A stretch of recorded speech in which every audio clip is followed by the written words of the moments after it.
Okay, AP Chemistry, we're on page 2 of the Solutions and Types of Reactions AP notes. So we just talked about like dissolves like, and now we're moving on to the nature of aqueous solutions, strong and weak electrolytes.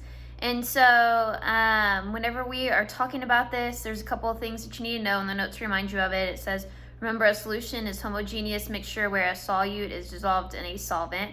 Aqueous solutions are solutions where the solvent is water. And so most things that we deal with are aqueous solutions, and in a balanced equation, it's going to have an AQ beside it. If it has an L beside it, it means it's that pure substance melted down. That being said, we're talking about electrolytes here and strong versus weak, and so how many electrolytes are in the solution, how many of them dissolved, broke down. And so strong means it completely dissociates, so that we have like hydrochloric acid is a strong acid. That means that it's going to completely dissociate, so I'm going to have all hydrogen ions and all chlorine ions. I'm not going to have any HCl molecules. And the notes depict that they actually use HCl and they use NaOH for a strong base. So you can see how none of them are grouped together, that they're all separated out. And then as we go down to the other one, so weak means that they do not completely dissociate, only about 1% dissociation. So that means some of it breaks apart, but not all of it. And that's where equilibrium solubility comes into play there. And if we were to get into acids and bases, equilibrium and acids and bases for all of the other stuff, you would see that there, but we didn't. And so you don't get to mess around with this one, although you could. I posted the notes. So if you look, you can see majority of the molecules are together, and since less than 1%, the amount that they have drawn, it wouldn't be any, but they would have maybe one or two that break down, and there's some ions present. So that being said, the parts of the notes also list strong acids, which you should know, and strong bases, which you need to know. Both those are super important if they ask you to write a balanced equation or they ask you to write an ionic equation, show what's happening. It helps that you understand that those are going to break apart, and then you can pick out your spectator ions, because if sodium hydroxide, sodium is typically a spectator ion.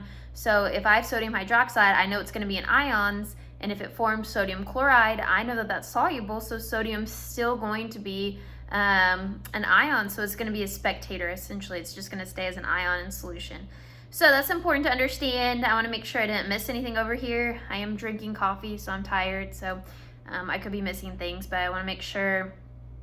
Electrolytes are things that can conduct a current, and so it's anything that has a charge. So if you have charged ions, if you have ions in solution, because ions have a charge, then you have, those are electrolytes. They're able to freely move around. And so the more mobile and charged particles present, the higher the concentration of ions in solution, the better the conduction. The magnitude of the charge also matters. So all that's good stuff to know. I think we're good to move on. So now we're on to page 3, talking about non-electrolytes. Solutions where dissolving has occurred, but the solute does not make ions and therefore cannot conduct electricity. An example of that would be sugar. Sugar is a covalent bond.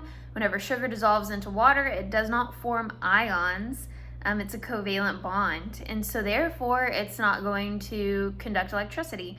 And you could, if we had the, my old high school teacher had a little light bulb connected with the wires, and she could stick the 2 probes into different things and see if it connected the circuit, and electrons were able to move through it to light the light bulb.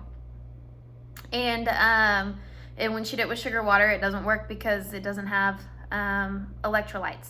So that's what it's talking about here. Alcohols also, it's a covalent bond. So anything with covalent bonds, whether they're in solution or not, whether they're dissolved in water or whether they are all by themselves, solid, liquid, gas, they're never going to conduct electricity. That's just a property of covalent bonds, something you should understand. Let's see.